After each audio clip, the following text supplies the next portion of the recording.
শুভ সকাল সবাইকে, শুভ শুভ সকালের শুভেচ্ছা রইল। আজ তো রথযাত্রা, তো উঠে পড়েছি সকাল সকাল, ঘরের সব কাম কাজ করে বিকালবেলা রথ দেখতে যাব। তো এই যে দেখো, আমার এক দাদা ফুচকার গাড়ি ধুয়ে রেডি করছে, রথযাত্রায় ফুচকা নিয়ে যাবে বলে। এই যে, তো সেই গাড়িতে করে দাদা ফুচকা নিয়ে বাজারে যাবে। তো তোমাদের সবার নিমন্ত্রণ রইল। আজ সবাই করিমগঞ্জে মদনমনে আখড়ায় রথযাত্রায় চলে আসবে, সবাইকে ফুচকা খাওয়ানোর নিমন্ত্রণ রইল। আমি আর সবাইকে ফুচকা খাওয়াবো। তো কে কে যাবে রথের মেলায় জানাবে কিন্তু আমাকে কমেন্টে, নিশ্চয় জানাবে সবাই। তো এই যে আমার হাজব্যান্ড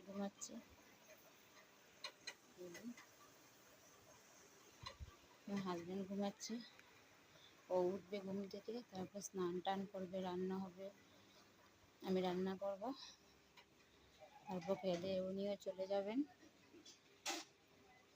ছেলেরাও চলে যাবে, যার যার ডিউটি আছে। তারপর বিকালবেলা আমি যাব রথের মেলায়, রথ দেখে আসবো। আর রথে গিয়ে তোমাদেরকেও সঙ্গে রাখবো, সবাই আমার সঙ্গে থাকবে। আমি বলবো সেখানে কি খেলাম, কীভাবে রথ দেখলাম, সবাই সঙ্গে থাকবে। টাটা, সবাইকে শুভেচ্ছা রইল রথযাত্রার।